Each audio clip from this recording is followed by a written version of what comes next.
はめちゃめちゃ注ぎやすい。どうもきみまろです。いつも動画をご視聴いただきありがとうございます。今日はですね、毎日コーヒーを飲む僕にとっては欠かせないアイテム、電子ケトルの比較をしてみたいと思います。まずはね、こちらのバルミューダザポットなんですけど、これはね、このチャンネル、僕のチャンネルが始まった頃から何度も紹介している僕のコーヒーライフには本当に欠かせないものなんですが、この存在を脅かす電子ケトルをね、見つけてしまったので、こちらを試してみたところ、これはね、ぜひ比較して皆さんにも共有しないといけないなと思ったので、急遽ね、カメラを回してみました。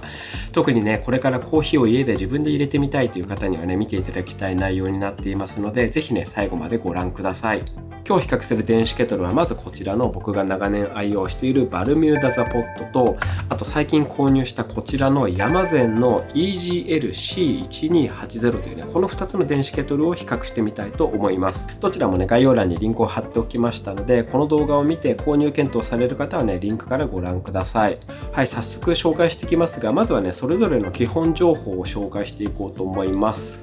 まずこちらですね、バルミューダザポット。これはおなじみのおしゃれ家電を世に送り出し続けるバルミューダの大人気プロダクトですね。このスタイリッシュなデザインと、このボタン一つで素早くお湯を沸騰させられるシンプルな機能、そしてコーヒーをハンドドリップしやすいこのね、細く注ぎやすいノズル、まさにね、自宅でコーヒーを入れるにはちょうどいい電子ケトルです。そしてこちらのヤマゼンの EGL-C1280、こちらもね、ご覧の通りスタイリッシュでコーヒーをハンドドリップしやすいこのね、細く注ぎやすいノズルになってるんですけど、このバルミューダとの大きな違いが温度調整ができるというところです。ボタン一つで沸騰させられるだけではなくて、1度単位で温度調整もできちゃうというね、コーヒーをドリップする上で欠かせないお湯の温度もこだわることができる電子ケトルです。はい、このね、ヤマゼンの電子ケトルはね、温度調整ができるんですよね。これはコーヒーを自分で入れる方にはとてもありがたい機能で、僕もね、この機能を試したくてこちらをね、購入したようなものなんですけども、この温度調整以外にもこのね、ヤマゼンの電子ケトルはいろいろよく考えられて作られていたので、いくつかのポイントをこのね、バルミューダと比較して紹介していこうと思います。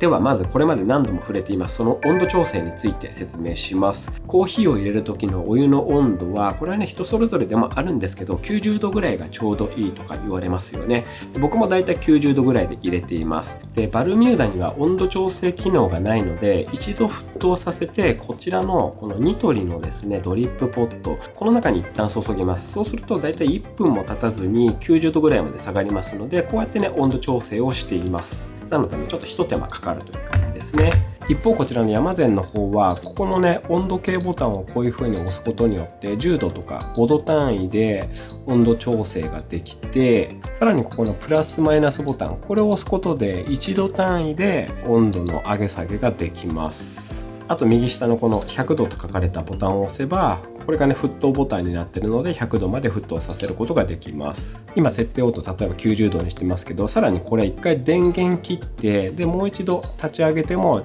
これを押すとね、90度というね、このボタンをメモリーしてくれてるので、前回設定したボタンを記憶してくれてるので、僕だったら90度に設定してるので、水を入れてこの温度計ボタンを押せばいつでも90度まで沸かせてくれます。あとこちらにキープボタンというのがありますが、これを押しておけば設定温度付近を維持するように調整してくれます。なのでね、温度調整といった点で言えばこちらのね、ヤマゼンの圧勝ですね。で、続いて操作性ですが、バルミューダはお湯を入れて、ここのレバーをカチャッと下げたら、今これね、電気つきましたけど、もうこれで沸騰させてくれるので、もう超簡単操作です。一方ヤマゼンの方は温度調整が細かにできる分、ちょっとね、ボタンも多くて、最初はね、僕も戸惑いました。こうしてみるとね、温度調整がここで10度とか5度単位で変えるのと、プラスマイナスがここにあって、沸騰はここにあってという感じで、温度の調整をするボタンがここと下3つっていうね、なんかちょっとちぐはぐな感じで置かれていたりするので、もう少しね、直感的に電源と温度計ボタン入れ替えたりすればいいのかな。なんかこう、もうちょっとね、直感的に分かるようなデザインになってると嬉しいな。ちょっとね、そんなのもあって最初ね、少し戸惑いましたね。なので操作面ではバルミューダの方が簡単だと思います。もうボタンを押すだけなんで。で、続いて気になる沸騰までの時間ですけど、これね、両方ちょっと 600ml ずつ水を入れて何分で沸騰するかっていうのをね、測ってみたいと思います。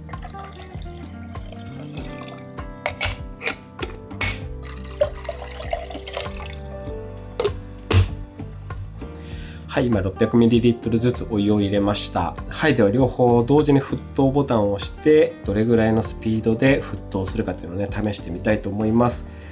では同時に押します。せーの、スタート。そしてこちらもスタート。さあそれぞれどれぐらいで100度になるのでしょうか。バルミューダはここのランプが消えてこのレバーがガチャッと上がったら沸騰です。で山善の方もこれね100度ってなったら終わりですね。山善の方が沸騰させてる音は結構しますね。ゴーって音が結構しますね。バルミューダの方は比較的静か。さあ山善70度。バルミューダは今何度かわからないんですけどもちゃんと沸騰していってると思います。はい、3分経過して山善の方は89度も90度近くになってきてますね。でバルミューダの方はちょっとね相変わらず温度はわからないんですけどもしっかり沸騰に向かってると思います。さあどれぐらいで沸くのでしょうか。山善もうすぐ100度になりそうですね。すごい煙出てきた。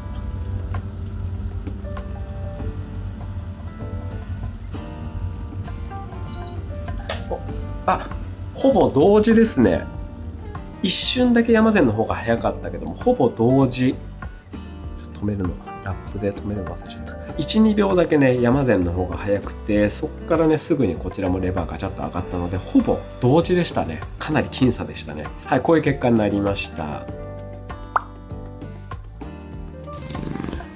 続いてこのノズルの比較をしてみます。ノズルの形状もドリップするときに重要なんですがこう見比べるとバルミューダより山善の方がねやや細いですね。でさらにこのニトリのドリップポットこちらと比べるとニトリのはねかなり細いのでニトリに比べると山善は太いですがバルミューダに比べると山善の方がやや細いですね。なのでノズルはですねバルミューダが一番太くてその次に山善そしてニトリのここのドリップポットが一番細いとこういう感じですね。当然このノズルが太い方がお湯がですねドバッとたくさん出るのでコーヒーの粉の真ん中にこうお湯を落としたいなと思った時に結構ねコントロールしにくいんですよね。で初心者だとなおさらこう真ん中に落としにくいっていうのがあるのでノズルが細い方がコントロールはしやすいですね。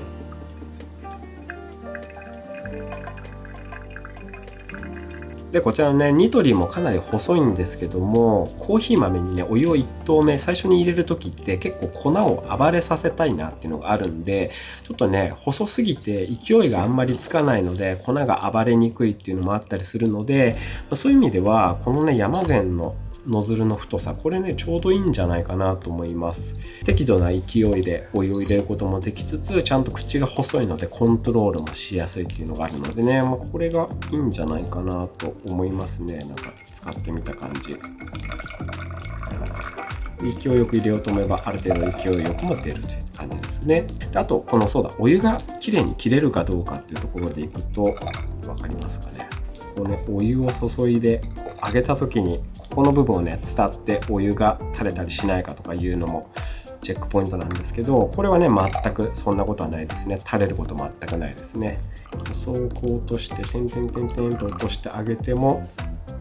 ここにつくことないですね。バルミューダの方やってみましょうか。バルミューダもね多分これは大丈夫じゃないかなと思うんですかね。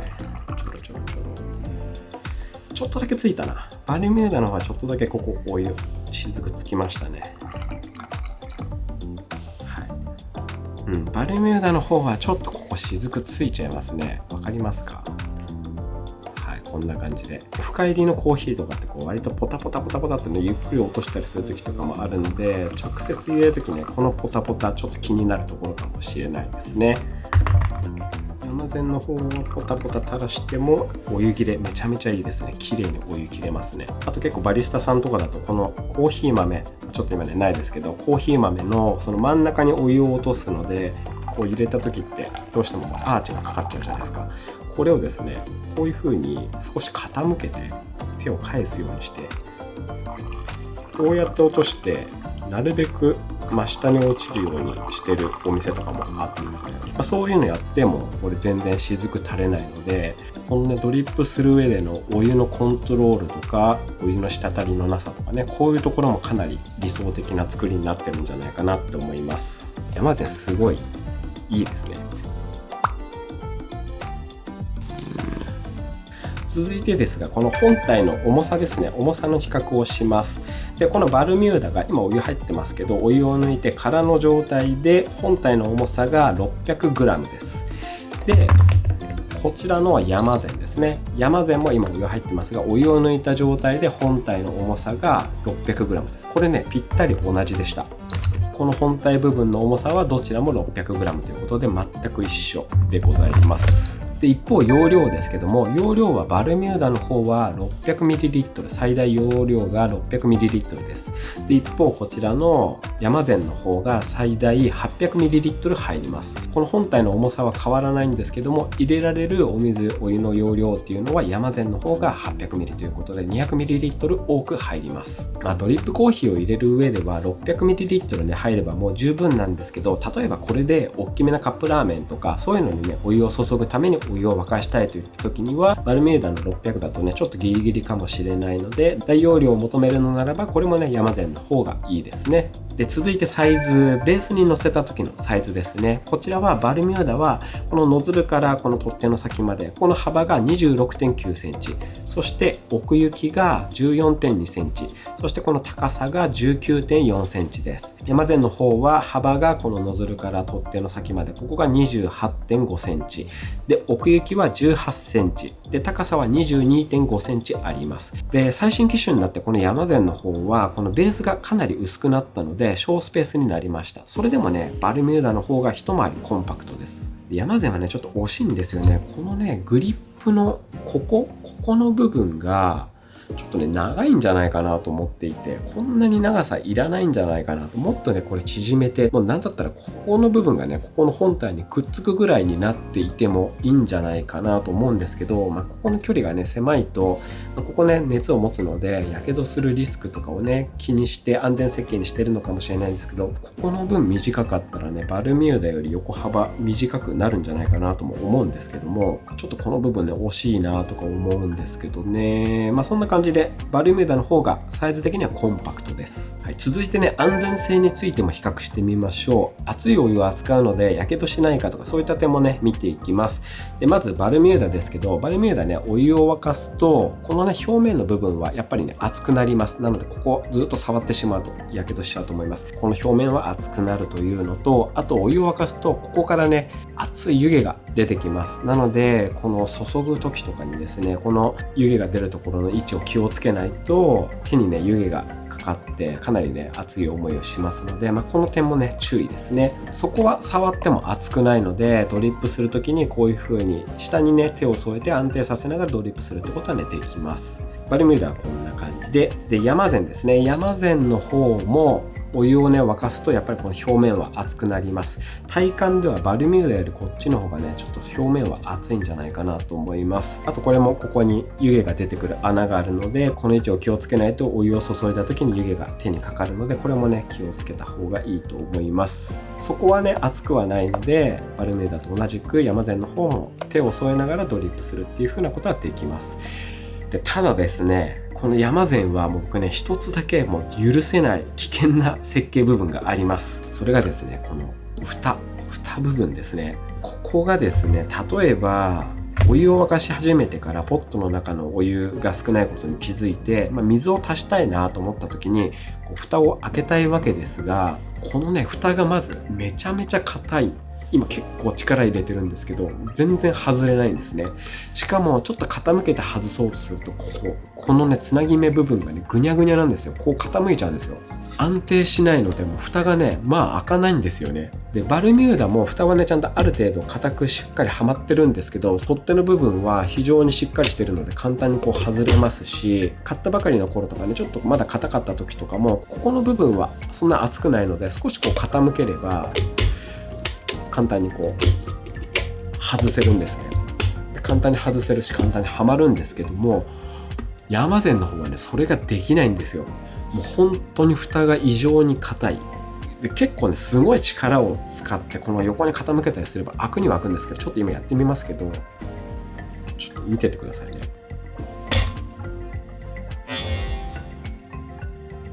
こんな感じでかなり力入れないと開かなくて、でさらに熱いしぶきが飛んできます。なので超危険です。ここのね爪がちょっとねしっかりしすぎてるんじゃないかなと思うんで、もう蓋を開けるのがね死と隣り合わせという感じなので、これねかなり危険なので、ちょっとね非公式なやり方だと思うんですけど、ここのね爪の部分、これをペンチで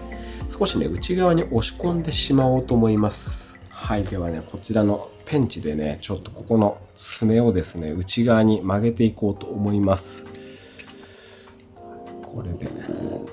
こんな感じかな。はい、多分入ったと思うんで一通りやっていきましょう。はい、こんな感じですかね。多分これで大丈夫だと思う。お、簡単に蓋が開け閉めできるようになりました。これで蓋がね落ちるなんてことはないので、こういうね改造してしまっても問題ないんじゃないかなと思います。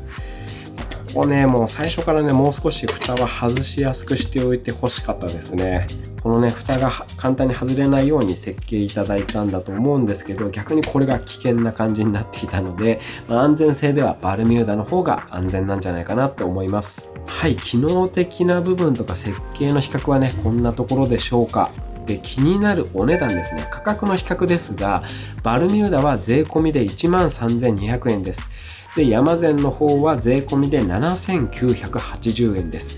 ヤマゼン安いです。はい、価格はヤマゼン圧勝ですね。コスパ高い。これだけの機能が備わっていて、この価格っていうのはねもうヤマゼン強いですね。はい、そういったわけでこちらバルミューダザポットとこちらのヤマゼンの EGL-C1280、 この2つの電子ケトルを比較してみましたが、いかがでしたでしょうか。これから自分でコーヒーを入れてみたいけども、電子ケトルはね何を買えばいいと悩んでいた方の参考になったら嬉しいです。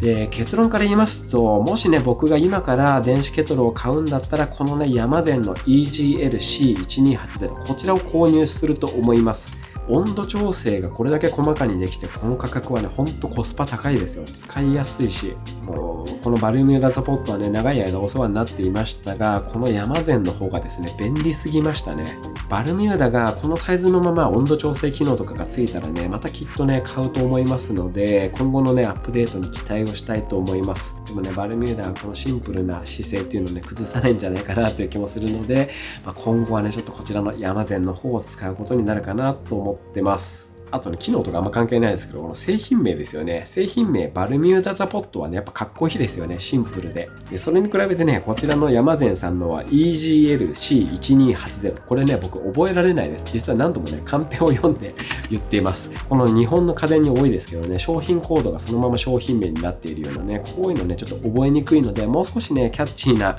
名前をつけたらいいんじゃないかなっていうのはね常々思いますけどね。はい、ちょっとね余談になりましたが、はい、そんなわけで今日はバルミューダザポットとこちらヤマゼンの EGL-C1280、 この2つの電子ケトルを徹底比較してみました。もし参考になったと思った方はぜひグッドボタンをよろしくお願いいたします。このチャンネルではこういったコーヒー器具に関する情報も日々発信しておりますので、よろしければチャンネル登録もよろしくお願いいたします。あとねベルマークも押していただけたら嬉しいです。